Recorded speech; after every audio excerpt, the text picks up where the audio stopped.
On a développé un outil qui permet dans les entreprises de développer une autre approche du management par une meilleure prise en compte de l'écoute du client. Aujourd'hui, en 3 ans et demi, on est 30 collaborateurs. On a connu un joli développement. On est en train d'attaquer l'implantation en Espagne et également aux États-Unis où on va aller l'année prochaine. Donc on a une jolie ambition. On est dans les locaux de d'IMT Starter à Arcueil depuis 3 ans et demi. On y est encore quelques mois.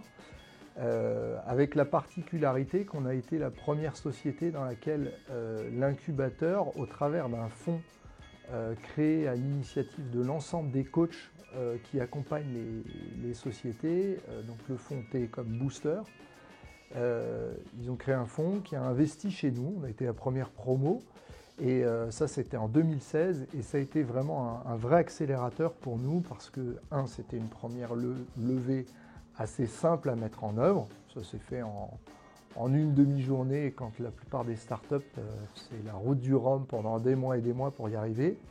Et du coup, tout ce temps qu'on a gagné sur la levée de fonds nous a permis de nous consacrer au commerce et on a pu avoir une accélération très forte et très rapidement, on a pu faire une deuxième levée plus conséquente. Aujourd'hui, on est à peu près à 2 millions d'euros de fonds levés. Que vous soyez jeune ou moins jeune, avec ou sans expérience, ou avec moins d'expérience, surtout faites-vous accompagner parce que on est très focus sur nos business, on se concentre, on travaille au quotidien et on a vite l'effet tête dans le guidon qui fait qu'à un moment on finit par ne plus voir ce qui se passe chez nous.